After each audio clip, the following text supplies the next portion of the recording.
Charles Boudet, bonjour. Bonjour Et Gabi. bienvenue, merci d'être avec nous sur ce plateau. Je le disais, vous êtes le directeur général John Lang LaSalle France. Votre entreprise, elle suit de bout en bout les projets immobiliers de vos clients, depuis la recherche d'espace jusqu'à la transformation et ensuite l'aménagement. Quelques chiffres pour bien comprendre l'ampleur de cette entreprise. Chiffre d'affaires monde de 18 milliards d'euros en 2019, 93 000 collaborateurs dans le monde, dont 1000 en France. C'est ça. Et donc un chiffre d'affaires France qui tourne autour de 400 millions en France. Le bureau, Charles Boudet, est-ce que les salariés vont un jour, selon vous, y retourner, un, massivement, deux, sereinement? Je crois qu'il va de toute façon falloir trouver une solution d'équilibre pour qu'ils puissent y retourner. Vous savez, la fonction primordiale d'une entreprise, c'est quand même d'animer une communauté et de l'amener à faire porter un projet et des valeurs. Et pour ça, il faut des lieux de rencontre, des endroits où on peut se retrouver, des endroits où on peut échanger, des endroits où on travaille ensemble pour le bien collectif et dans la direction justement du projet d'entreprise. Et dans l'entreprise, ces endroits-là, ça s'appelle le bureau. Alors il est sûr qu'on traverse un moment où on redéfinit un peu les fondamentaux finalement de ce qu'est le bureau et quelle doit être sa fonction dans l'entreprise. Et c'est ça qui est passionnant dans le moment actuel qu'on vit. Alors je voudrais qu'on s'arrête sur cette date. On est aujourd'hui le 21 juillet 2020. On est dans un entre-deux où on a commencé à faire revenir les salariés au bureau. Et là aujourd'hui on leur dit stop, mettez des masques et reprenez un peu le télétravail. C'est un peu le casse-tête pour les entreprises. Qu'est-ce qu'il faut faire selon vous ?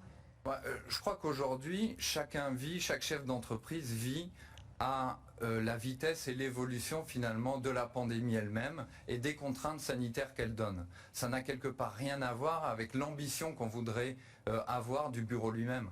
Moi-même, en tant que chef d'entreprise de JLL, après, si vous voulez, on a réouvert nos bureaux dès le 11 mai et au début, on avait une approche très, je dirais, on incitait les gens vraiment à travailler depuis la maison et puis on s'est aperçu que finalement il y avait une forme de déperdition dans l'esprit collectif. À un moment où il faut tous se retrousser les manches, il a fallu faire un effort quelque part pour remettre les priorités au bon endroit entre guillemets. Et donc là on a vu quand même beaucoup plus de personnes revenir au bureau. Mais je crois que ce qui est important c'est comment est-ce que chaque chef d'entreprise, dans un monde où il aura plus de collaborateurs qui vont travailler de la maison, qui vont travailler peut-être dans des espaces de coworking, qui vont venir au siège ou dans des satellites, comment est-ce qu'il va réussir à animer cette communauté et qu'est-ce qu'il veut faire finalement de son espace de bureau? Est-ce que c'est simplement un espace de rencontre avec ses clients? Est-ce que c'est un endroit où il y a une forme d'événementiel pour faire vivre la culture? Alors justement, qu'est-ce que vous voyez poindre? Quelles sont les tendances? Qu'est-ce qu'on vous demande? Quelles sont les demandes des chefs d'entreprise d'aujourd'hui? Et puis la question, elle est toute simple. Avec l'explosion du télétravail, c'est quand même tout un pan de votre activité qui s'effondre pour vous. Alors, je suis un petit peu plus mesuré sur l'explosion du télétravail. Aujourd'hui, on a un moment dans le temps où les normes sanitaires font que il vaut mieux être à la maison dès qu'on peut. D'accord ? Encore une fois, moi je pense qu'il y a un équilibre qui va se trouver où il y aura plus de télétravail puisqu'on a vu tout un tas de qualités, des limites, mais aussi tout un tas de qualités dans cette nouvelle façon de travailler et une mutation finalement du bureau vers qui aura des espaces plus collaboratifs où à mon avis le bureau fermé c'est quelque chose du passé par exemple où il y aura des lieux de rencontre et peut-être des lieux d'animation un peu plus forts. Donc des choses vraiment concrètes qui donnent finalement au bureau, comment dire, quelque part on ira au bureau par envie et plus par obligation. Alors quelles sont les demandes de vos clients? Est-ce que vous voyez émerger des demandes très particulières? Parlez-nous-en.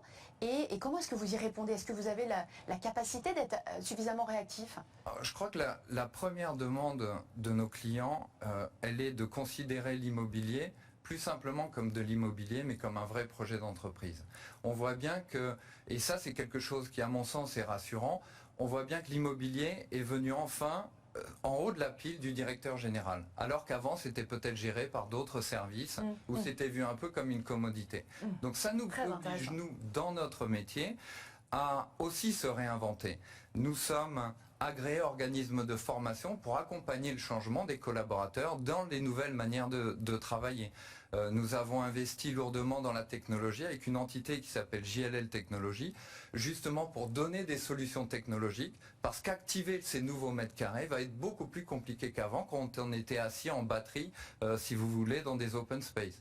On a rassemblé l'ensemble de nos compétences design, c'est 350 personnes en Europe autour d'un studio, parce qu'on voit bien que le parcours et l'expérience de chaque collaborateur ne sera pas simplement lié à une connaissance marché, chose pour laquelle on venait nous voir avant, mais vraiment sur un projet d'entreprise pour défendre le projet et les valeurs du directeur général. Qu'est-ce que vous voyez? Je repose ma question. Qu'est-ce que vous voyez plein? Est-ce que vous avez davantage de demandes pour des projets précis? Et est-ce qu'il y a des projets sur lesquels vous travaillez qui ont été purement et simplement annulés à cause de la crise, ce qui peut paraître normal? Oui, non, mais la demande placée a baissé de 40% au premier semestre, donc on voit bien qu'il y a moins de projets qu'il y avait à la même période l'an dernier, c'est un fait.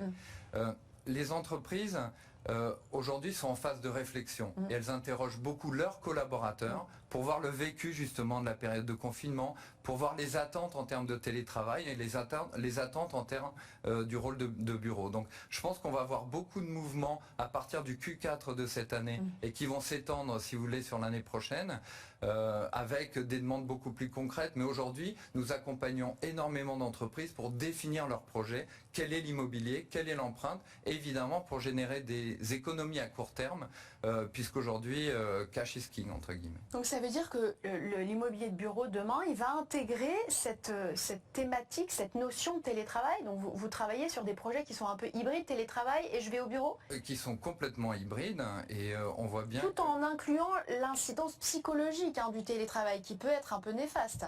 Je crois vous le savez bien. Je sais bien, et tout en incluant, je dirais, c'est vraiment l'immobilier qui devient un outil de management, tout comme la gestion des hommes, tout comme certains des outils digitaux. Vous voyez, on est un outil aussi peut-être pour attirer les talents également? Un outil pour attirer les talents, évidemment, et on va aller vraiment vers, je dirais, pas certainement un peu moins de mètres carrés, mais du mieux de mètres carrés, justement pour pouvoir attirer les meilleurs et avoir surtout un projet immobilier qui correspond à son projet d'entreprise. Est-ce que vous replacez la santé au cœur du projet immobilier? Oui, c'est clair. Aujourd'hui, ça c'est un des vrais grands changements par rapport à la période pré-Covid. Nous nous sommes d'ailleurs associés au CNEH, qui est le Centre national d'expertise hospitalière, pour acquérir, si vous voulez, un certain nombre de compétences que nous n'avions pas forcément au sein de nos équipes, pour accompagner les entreprises à la fois pour retourner au bureau et respecter la distanciation sociale et toutes les normes sanitaires qui sont en vigueur, mais aussi alors qu'elles repensent et elles réinventent leur immobilier du futur pour prendre en compte cette dimension-là. Alors, on entend partout que la PropTech va littéralement révolutionner le marché immobilier. La PropTech, c'est la transformation de l'immobilier grâce au digital. Est-ce que vous vous considérez comme un acteur de la PropTech? Comment est-ce que vous utilisez cette énergie et les masses d'investissement qui sont faites dans ce domaine-là? Il y a de ça 36 mois, nous avons pris un virage vraiment structurel chez JLL en créant une entité qui s'appelle JLL Technologies, qui inclut à la fois un fonds d'investissement qui s'appelle Spark, qui investit avec une enveloppe de 100 millions de dollars d'investissement directement dans les PropTech, et ensuite en regroupant l'ensemble de nos compétences technologiques pour développer et commercialiser des produits digitaux.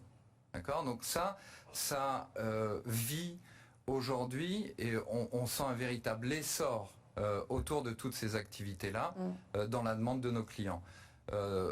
Pour vous donner juste quelques exemples, on a investi dans une société qui s'appelle VergeSense qui fait des capteurs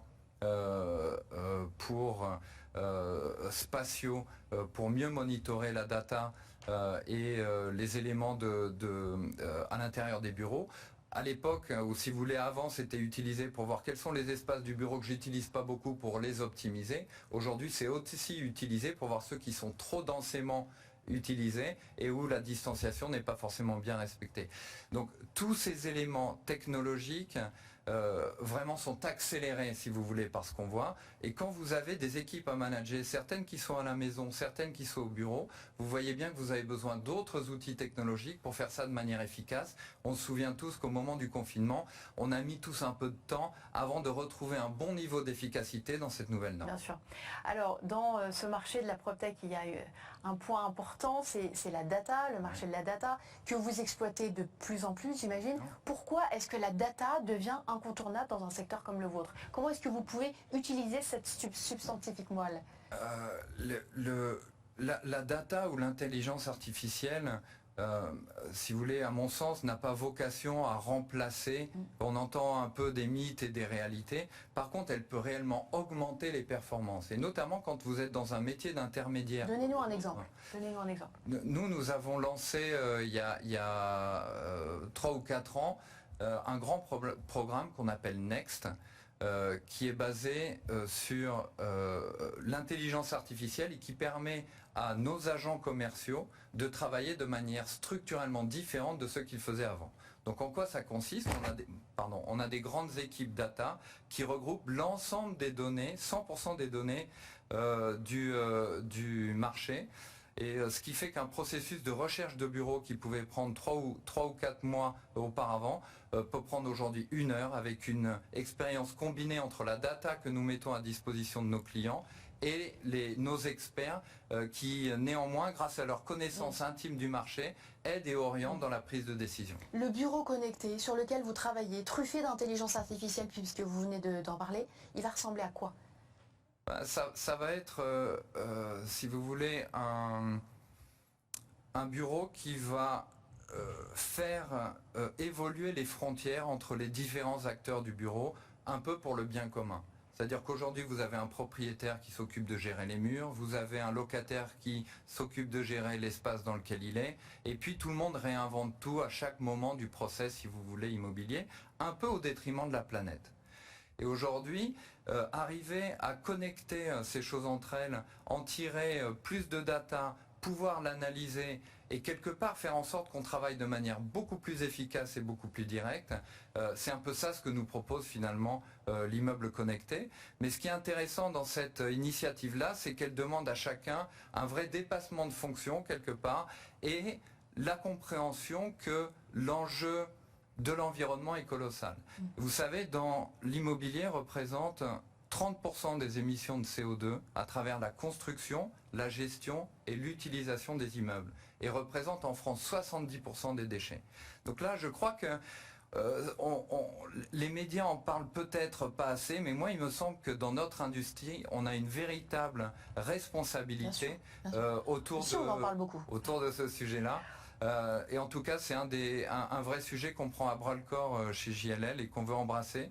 Et on veut vraiment impacter chacun des mètres carrés. Et c'est 40 millions en France, par exemple, sur lesquels on intervient chaque année. Merci beaucoup, Charles Boudet. Je rappelle que vous êtes le directeur général de John Lang LaSalle France. Merci d'être venu. On enchaîne tout de suite avec Smart Tomorrow, Justine Hutto. Merci.